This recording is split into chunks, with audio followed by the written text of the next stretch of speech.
Hey, YouTube subbies, what's up, Facebook family? This is a special edition of Sergeant Dorsey Speaks. I saw something today in the LA Times that I just felt compelled to come and share with you. And so that family is why I'm here.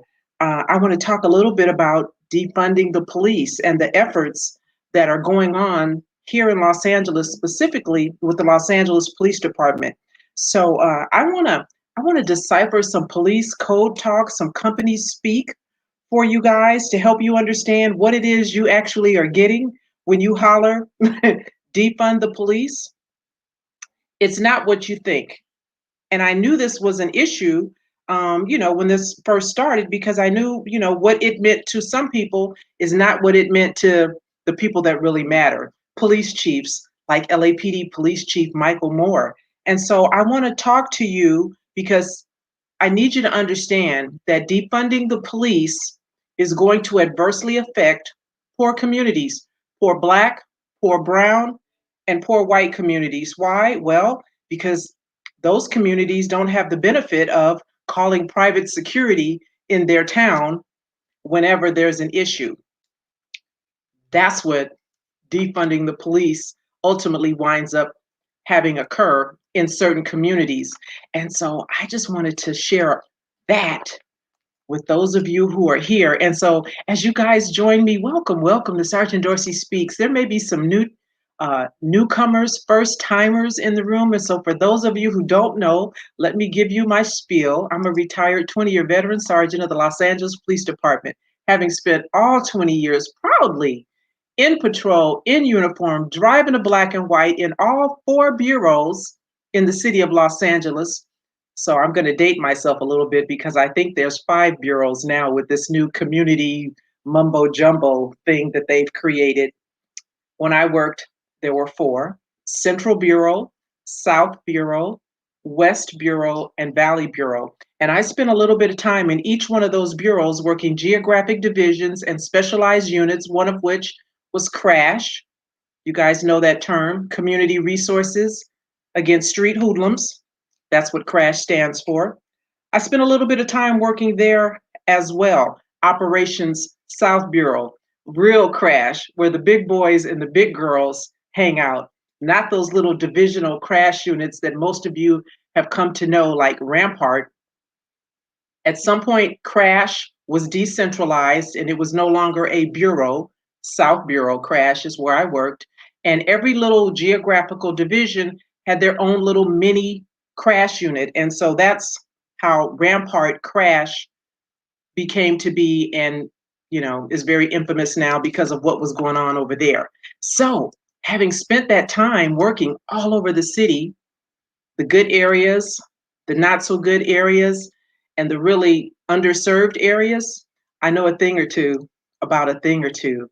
And I want to share some of that with you today. So as I settle down and as you guys come into the room, let me just say hello and welcome to Seth Israel. Welcome, Bernard Wallace, TZ Frank, Cami, Part 4, Shemp Howard. Appreciate you guys. James Green, appreciate you for joining me on this special edition and wanting to hear what it is that Sergeant Dorsey has to say. So for my Facebook family, as you guys come into the room, I need you to do me a favor.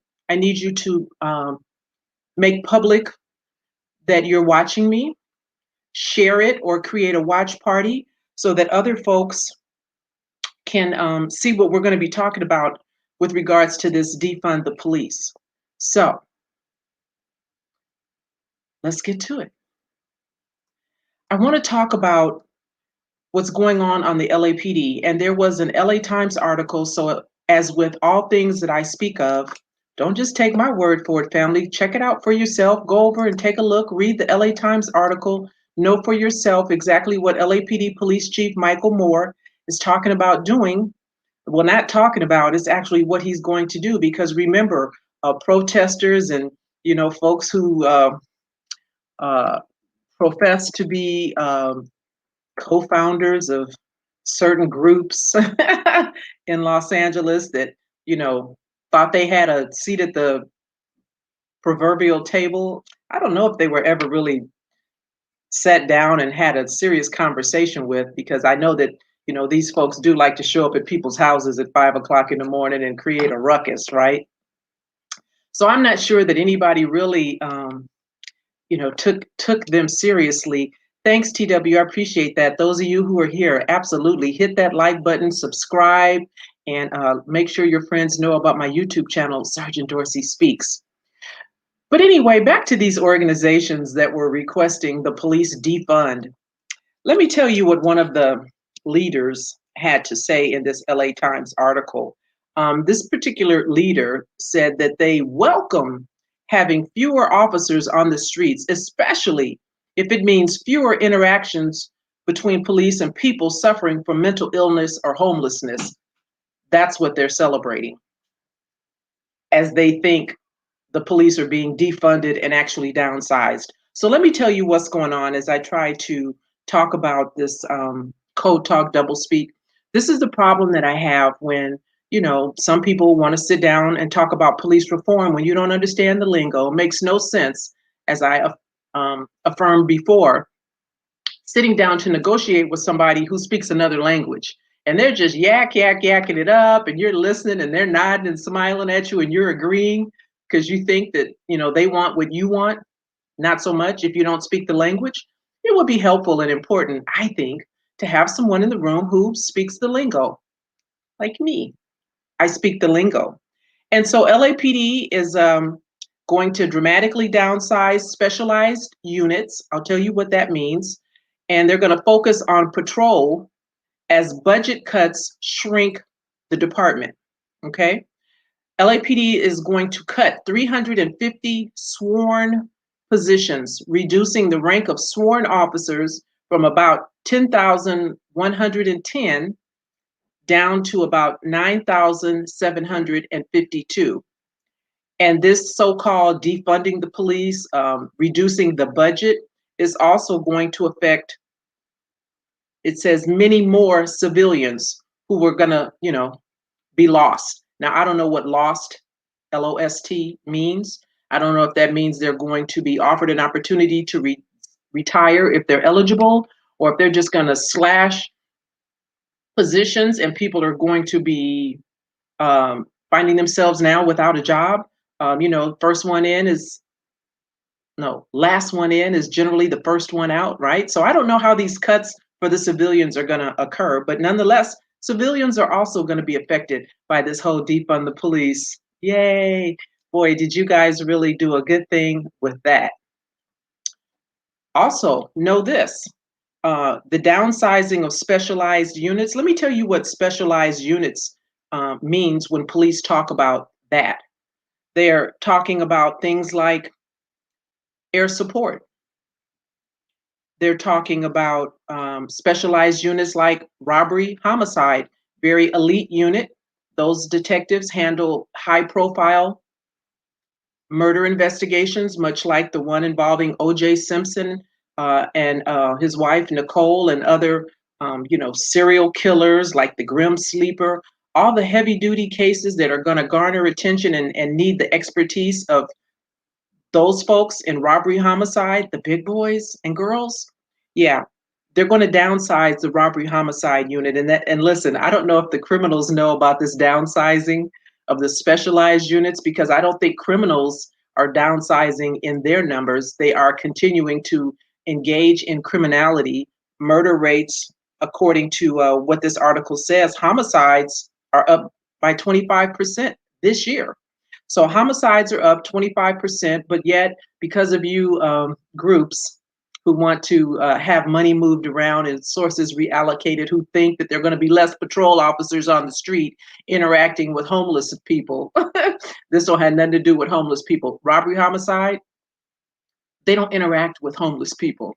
The officers who operate the helicopters over in air support, they don't deal with homeless people. And so, if you've ever really had a need for the police and you appreciated an air unit up overhead to catch the bad guy, well, there may not be an air unit coming the next time there's a bad guy jumping fences and running through your backyard or running into your house because, well, air support has been downsized, the number of officers who are there. are going to be downsized. Now, understand when they talk about downsizing, when LAPD Chief Michael Moore talks about downsizing, he's not talking about getting rid of police officers in patrol, because no police chief anywhere is going to put their officers in jeopardy who are out trying to keep the streets safe for you guys. No police chief is going to do that. What they're going to do is they're going to move these officers from these coveted specialized units, and they're going to put them in patrol. So actually, there'll be probably more officers working in patrol, because some of those folks are going to have to come out of the building, those great sweet pogue jobs we used to call them, and they're going to have to put on a uniform. And now they too will be going to see the man and see the woman. That's what they used to say on the radio call, 1 Adam 12, see the man, right? Somebody wants to report a crime, see the man. Yeah, that's what's going to happen with those specialized units. Central Traffic Division, when I worked there, was a specialized unit. LAPD has 4 traffic divisions. Remember, I told you 4 bureaus. Each bureau has their own traffic division: Central Traffic, South Traffic, Valley Traffic, West Traffic. And what the traffic divisions do is, we were responsible for investigating traffic accidents, DUIs, hit and runs. The motor officers are assigned to the traffic units. They're responsible for traffic enforcement, issuing citations and the like. And so now, because these specialized units, traffic included, are going to be downsized, what's going to happen is, if you get involved in a traffic accident, whereas before I would have come out and helped you with the exchange of information, and if you had a little injury and complained of a little bit of neck pain, I'd actually come out and take a report. Well, because you guys want to defund the police, LAPD Chief Michael Moore is now not going to handle traffic collisions. Now, when you guys get involved in a traffic accident, you're going to have to go home and get on your computer, go online, and fill it out there. Fill out your traffic report there. And I don't know if any of you have ever been in an accident where the other person maybe is not so cooperative, or they're telling you they have insurance, and you're looking at them in the hoopty they're driving and thinking, I don't believe you have insurance. I need to see your insurance card, sir or ma'am. And they don't want to show it to you, or they refuse to show you their identification, which every driver is required to do when you're involved in a traffic accident. Provide identification to the other driver. And what happens when that driver says, I'm not showing you my damn license. I don't want you to see where I live, or whatever else they say? Well, when that happens, you would normally call me from CTD as an accident investigator, and I'd come out and I'd keep the peace and I'd exchange information and do all of that. So I won't be coming now if I were still on the job when you get involved in a traffic collision. And I don't know how many of you guys have ever seen a fist fight at a traffic accident. I mean, that happens too, right? People get out the car and everybody's all caught up in their feelings, and somebody's mad because you crumpled up their brand new ride, and now they want to, deal with this right here, right now. Well, you would call me, a traffic division unit, and I'd come out. But not anymore, because you guys wanted to defund the police, you special groups and co-founders of special groups, because you thought it would be a good idea to have less police on the street. Well, let's see how that works out, because here's the deal. That's going to be a problem in South Central, south of the Santa Monica Freeway, but not so much when you're north of the Santa Monica Freeway. And I know this to be true because I've done security at homes of folks who live north of the Santa Monica Freeway. And I know once you get behind those big gates, you don't even know that there's property behind the gate, but it is, and it's amazing. Those people don't call the police. They don't call LAPD. They call Bel Air Security, or some other private security that roams around in their neighborhood. So when they have an issue, they don't call LAPD, they call their special security. And that's who they will continue to call when they have a problem. But down south of the Santa Monica Freeway, maybe not so much. Also, another specialized unit that is going to be downsized. They're not getting rid of officers. They're not firing officers. They're going to allow, in that number that I gave you, the 350 sworn positions that are going to be cut, those are people that are going to retire. Those are people who've been around probably too long, feeding at the trough anyway, who need to go home and enjoy what's left of their life and health. those 350 sworn officers are going to be given an opportunity to retire, finally, thankfully. And maybe they'll give them a little carrot, an extra something in their Easter basket next April if they go ahead and retire in the midst of this downsizing budget cuts, right?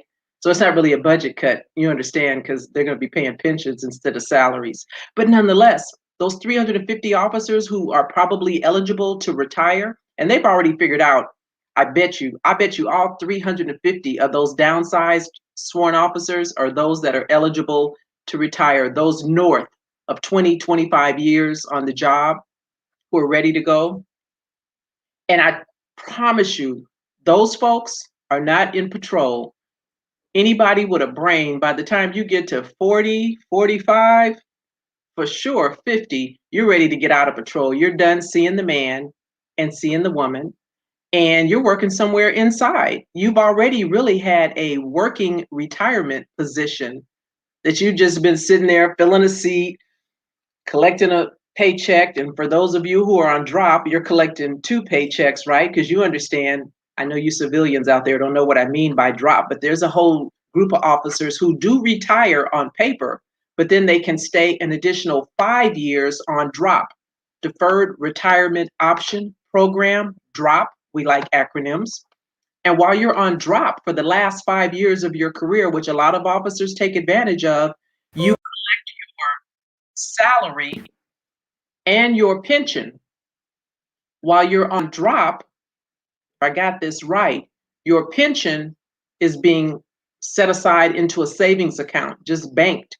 And then when you finally get to that 5 year mark, you got to go at that point, but you go with a whole chunk of change. And that's why a lot of police officers take advantage of the drop program. I've heard officers say when they finally do drop, they have over $1 million saved up in the bank. Good for you, officers, because some of you actually literally do drop a couple of years after that. That's why I never wanted to stay longer, because the actuaries show the longer you stay on the job, the less you have on the other end of your life, just because of the stresses and all that goes on with being a police officer. And so I know that some of you get angry with me when you find out that I retired, because I've seen some of you comment, check this out, check this out.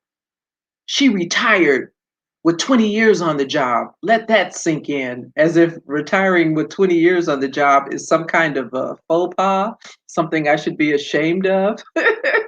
You guys make me laugh. What, I should stick around and work a little bit longer so that when I finally do retire, when I get 40 years on, is that a good time for me to retire for some of you? And I live 6 months and then I drop dead because of everything that has been accumulating inside of me internally for 40 years.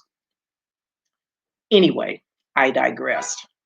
The 350 sworn folks, I promise you, are folks who are eligible to retire, who are not working in uniform. They're not in a black and white anyway. And so just know that they're not the ones that are on the streets interacting with homeless people. I just wanted you to know that, co-founder. Also, this has always tripped me out, because I remember years ago being on the road, traveling, going somewhere and stopping by a CHP office on the highway, and they're closed. I don't know if any of you have ever done that, where you've gone to a police station and the lobby is closed. Who closes their lobby? A lot of departments. And now, evidently, so is the LAPD. They'll be closing their lobbies. So there's that. They're going to save money by not manning police stations 24/7.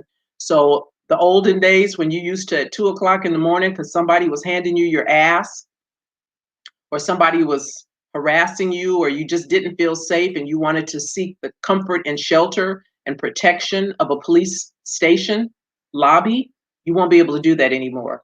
LAPD is going to reduce their desk hours. They're going to reduce the desk hours, and they're just going to man officers or maybe civilians, but the only people that will be on desk duty at a police station will be, I guess, during the day, during business hours, Monday through Friday, weekends off.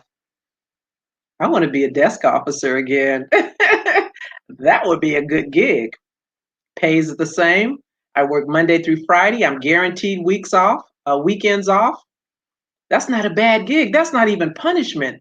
if I'm working the desk. I like it already. Thank you, co-founder of certain groups. You're really making a difference.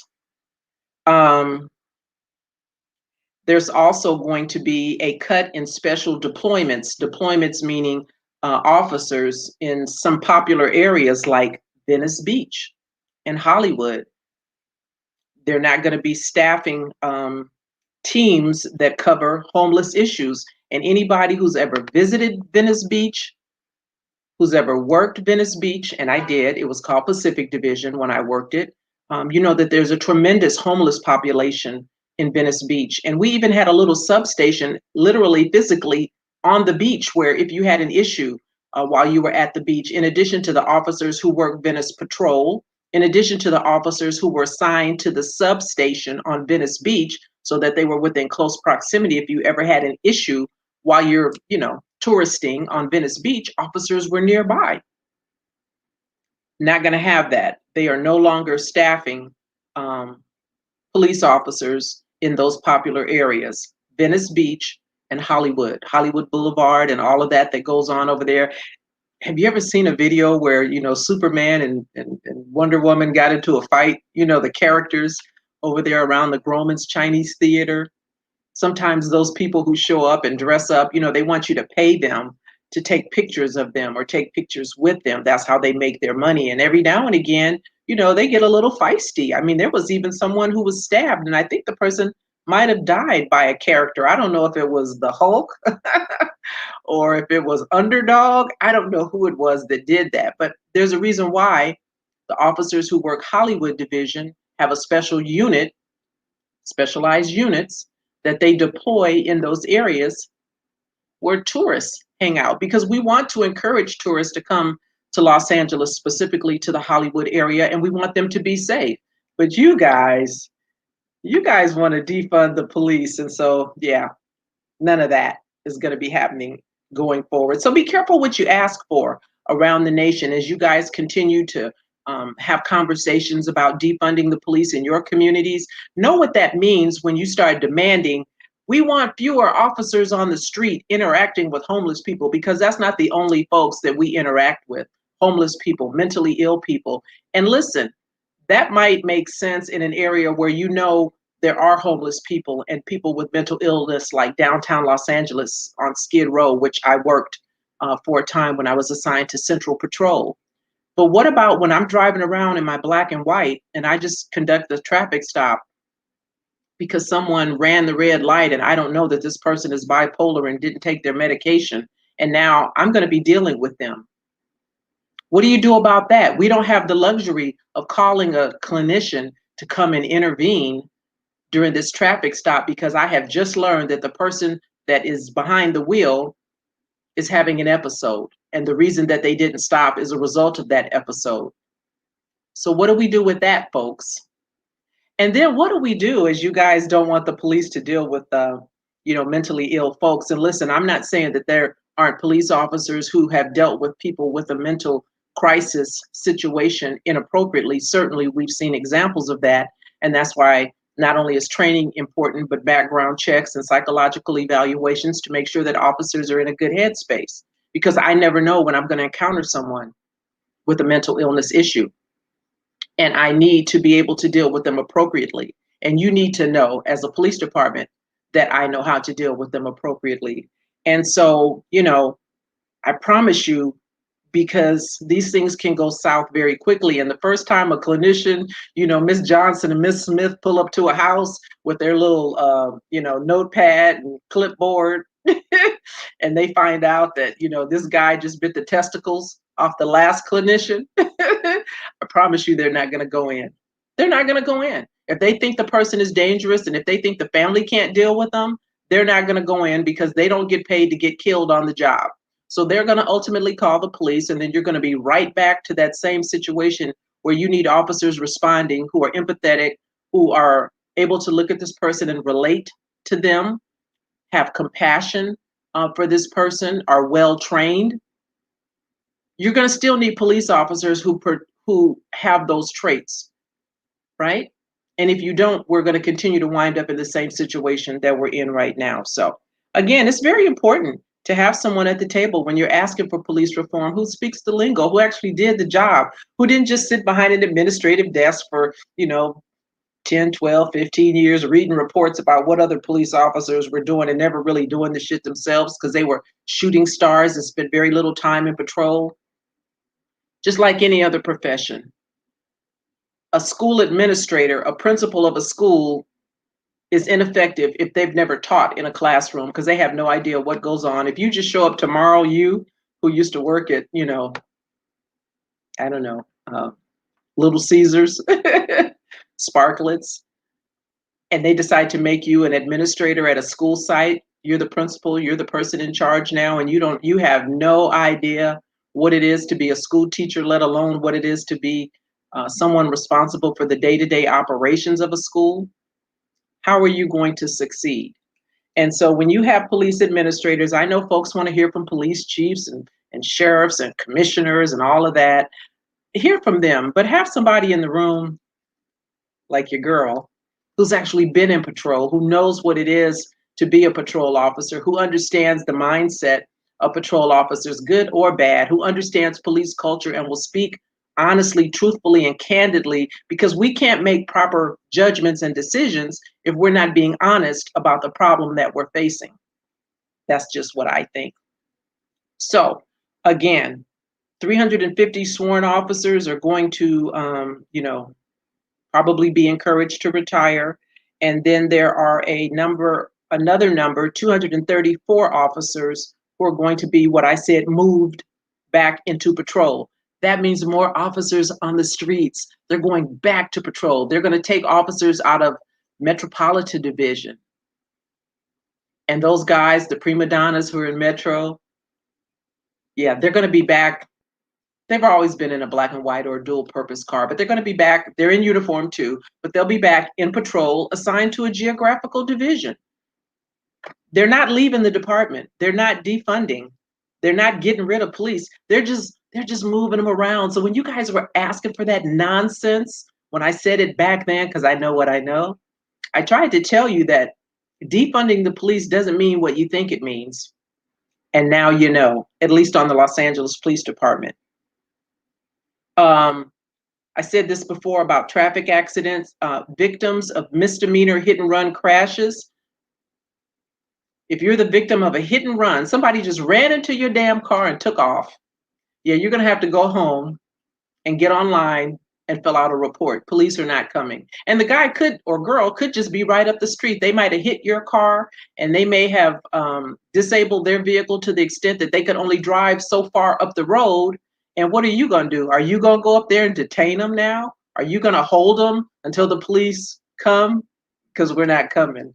It's just a misdemeanor. Misdemeanor hit and run means nobody was injured. So, kind of according to Mike Moore, not so subtle way, they really don't care if you're involved in a misdemeanor hit and run anymore, because you guys wanted him to move his police officers. And so listen, he's just doing what you guys asked him to do. I wanted you to understand, I wanted to decipher the code talk, the doublespeak in that LA Times article. Read it for yourself. The police chief finally said in that article that moving forward, he is going to continue to identify calls, radio calls, calls for service, people needing the police for something that they can't resolve themselves. He's going to continue to identify those calls so that the LAPD will no longer be responding because they don't have the personnel. So I just wanted you guys to know what defunding the police really means, what it really looks like. I'm going to look at some of your comments because I can't, talk to you and read at the same time. But someone says, AKA Mr. Research, a descendant of slaves. You said, why do I need a cop for a hit and run?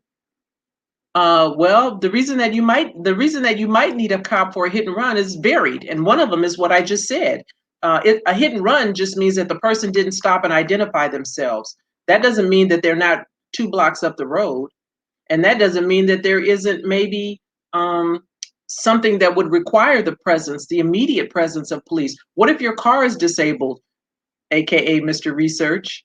What if your car is disabled and you don't know, you don't have the wherewithal? Because listen, everybody don't have AAA, right? Everybody don't have emergency roadside service.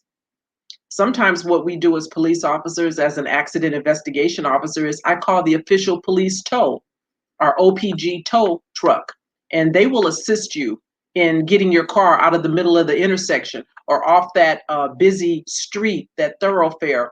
I could come across you on the freeway, and you guys understand what happens if you're involved in a traffic collision on the freeway, because not everybody is paying attention. And my God, how many people have been killed because they had a disabled vehicle on a street, on a freeway, where cars are traveling at a high rate of speed, and then they're sitting there waiting on assistance and the police don't come. That could happen. So there's a myriad of reasons, Mr. Research, but listen, if it doesn't make sense to you and some of your friends, that works for me too. I'm just telling you guys, what I know.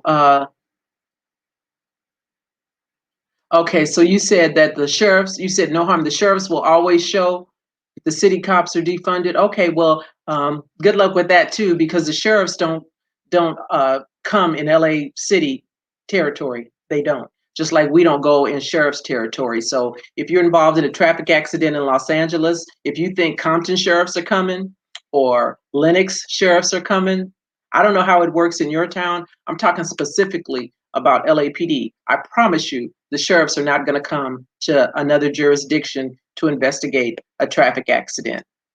I'm telling you what I know, Mr. Research. But thanks, Dylan. You love my show. I appreciate you. Um, and the reason that I'm saying this too, family, is because I want you to understand what it means. So listen, if you have an issue with the police and you want to ask for a thing, just know what you're asking for. That's the bottom line. Know what it is that you're asking for, so that when you ask for a thing and they say, "Oh, okay, yeah, we'll do that," that you don't wind up getting something that really was way worse than what you had intended. Is really what I want you to know. So again, when they talk about defunding the police, they're really, you guys might think that they mean that they're going to get rid of police officers and they're going to get rid of some of their toys, and maybe they might get rid of some of that battle equipment that they really don't need in an urban setting. But in terms of officers, in terms of numbers, in terms of jeopardizing the safety of those who actually get up every day and put on a uniform, a police chief is not going to put their officer, and nor should they, in any kind of jeopardy or danger. They're going to always make sure that they have sufficient resources to do the things, at least the LAPD. I can't speak for nobody else. That they're going to have sufficient officers, rightfully so, to make sure that the rest of the officers are safe when they try to do whatever it is that they need to do on a given shift. And so our police union is very involved. Los Angeles Police Protective League, very involved in these negotiations that are going on with the police chief, and the conversations that they're having with regards to how he tries to reallocate resources, because that's all he's doing. He's not calling them, gang suppression officers anymore. He's calling them officers now who work Southwest Patrol or 77th Patrol or Southeast Patrol, but they're still officers, and they're still in uniform, and they're still on the streets dealing with homeless and mentally ill folks, just so you know. So again, the point being, be careful what you ask for and know what you ask for. And when you ask, know what they're telling you, because you may be thinking one thing and they're telling you that they're going to give you something completely different. We're not responding, in other words, is what the police chief is saying. All that stuff we used to do, we're not going to be doing any of that anymore.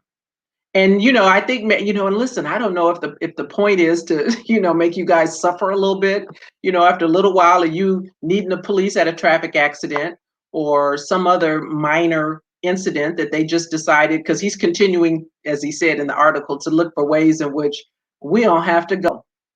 You wanted me to get rid of my officers on the street? I'm not really getting rid of them, but I'm certainly going to decide when they come out now. you know?